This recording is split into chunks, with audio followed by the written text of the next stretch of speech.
Welcome to another Woodstuff Wednesday. Shazam. Even though it's Thursday today, happy Thanksgiving. Happy Thanksgiving. This is Thursday. Thanksgiving Thursday. Hope everybody had a good Thanksgiving. I know we're going to get a lot of questions, so we wanted to kind of go over some of the stuff on the last video.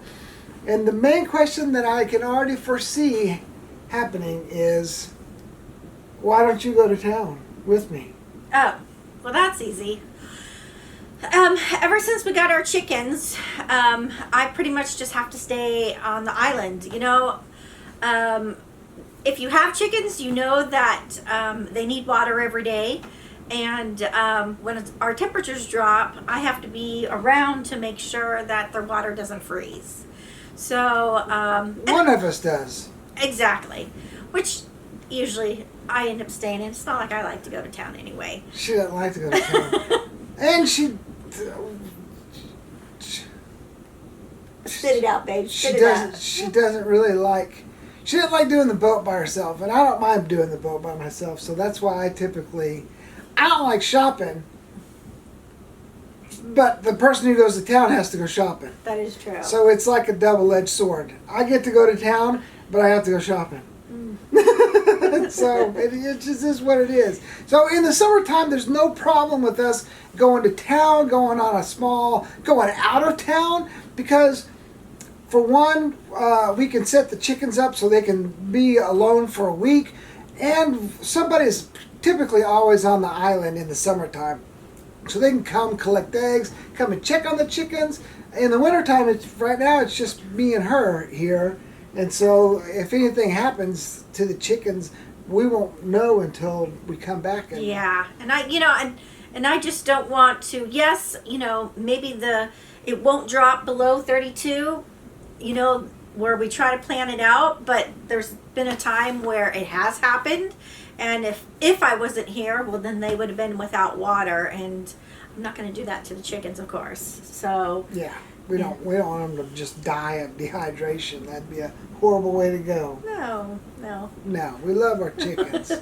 So and it's just good practice because we want to get more animals in the near future. Maybe if we get the barn built next year, maybe the following year, we'll start with our little goats, and we'll see how it goes. So this is just our warm-up. But that's the downside of having animals, is that you can't just take off. Yeah, you can't up and leave. Yeah. You got to take care of them. Before we had the chickens, then it'd be no problem just packing everything up and going to town for, we could go to town for a week. I mean, her mom and dad live in town, so they're more than happy to have us come and visit. But with the chickens, we just can't do it. Yeah.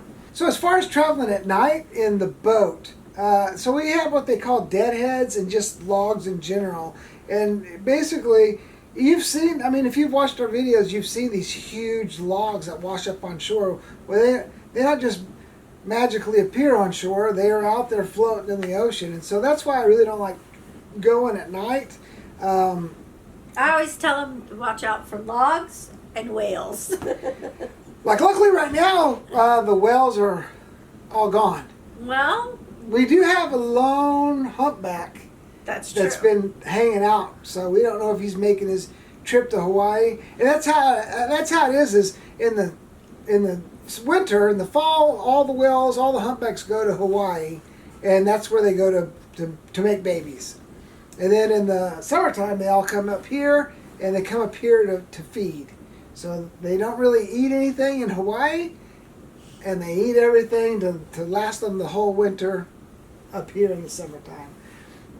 But every once in a while, you'll find one of the whales that just don't make the trip, and they'll overwinter here And it's hard to see them, especially in the winter. Well, because for one, it's always windy. It's always, you only get a few hours of daylight. So if you do go back and forth to town, the chances of you going at either dawn or dusk is it's not uncommon to do. So yeah.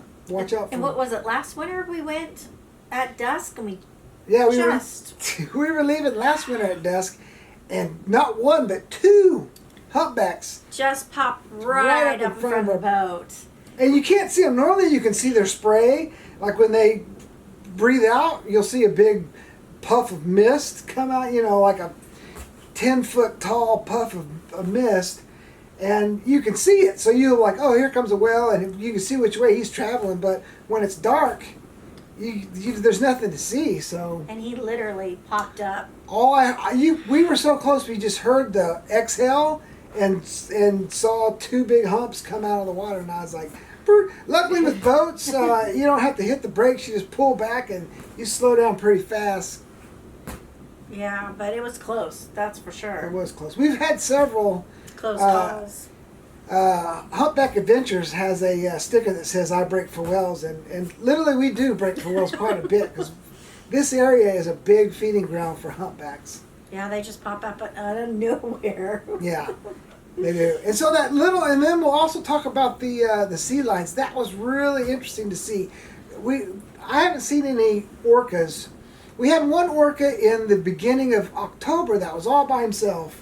Oh, yeah, right. And we thought maybe he was just hanging out to die, maybe, or he was just old and, the pod left him. But then we heard he had a curl in his dorsal fin. And then we heard that he caught up with his pod. And so, because the people were talking about his curl. So he's back together with his pod. And that's nice. And that is nice. But the other day I was out there and I saw what I thought was a humpback because it was just this fin, and I was like, it looks like a bunch of sea lions are like maybe a dead humpback and they're eating I saw a bunch of sea lions and I thought it was an orca because the sea lion's flipper looked like an orca fin, and I was like, are they eating the orca, the sea lions? Like, is it dead? And they're eating. Anyways, I went and got my binoculars and I went out there and I go, that's a sea lion. A sea lion was just floating on his side with his arm up in the air, and so I Googled. and listen, I'm not the only one. So NOAA and Fish and Game gets distress calls all the time for people worried about sea lions in distress because they're swimming around with one flipper up in the air.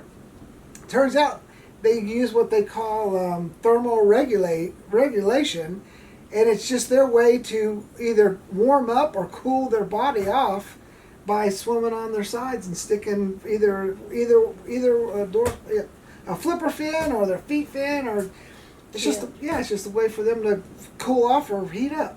You learn something new every day. I know. I mean, we've lived here 9 years, and I didn't know that. No, I didn't either. Yeah. I've never seen it, so. And she's from here. Yeah, that is lucky. So that was really interesting. So one of the big things that we went to town for, there was two. One, I had this little video call. The second one was we put down our deposit on our new boat. So it's official, I think. It's about as official as you can get. So we're excited. We don't know when we're getting the new boat because it's wintertime. And so all I know is that the next ferry from Whittier to Juneau is in January. Now, will our boat get from Soldotna to Whittier by a like trucking company because of all the snow and ice, and gosh, who knows if we would be able to even put a boat on that ferry in the wintertime.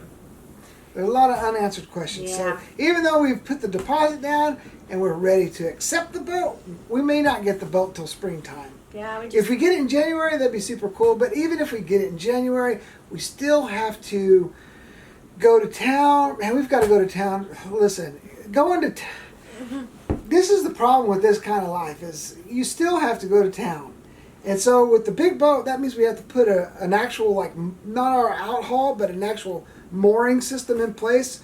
So we have to get like a 3,000 pound anchor built in town, and then order all the line. So and then we have to hire that landing craft to bring the anchor out, drop it where we want it, and then attach the. Long story short is there's a lot that goes on into getting a bigger boat, and we're finding that out. So yeah, what did they say? Big boat Big problems. Yeah, bigger boat, bigger problems. Yeah. So even if we got the big boat right now, we don't even have a place to put the boat. So we would, we'd have to just Yeah, stay instead of in use a town. haul out system, we'll be using a mooring system, which will be new to us. So hopefully we will introduce that to you guys when we do it. Yeah, so we'll take you with us. I'll take you with us behind the, kind of behind the scenes of ordering the cement. I think it's like a pyramid, like the cement pyramid. What shackles we put on it, what stainless steel cables we get, and all that snazz. So if you're looking at doing something like this, you'll know just as much as we know because we'll be going through it before you. Yeah, it'd be neat.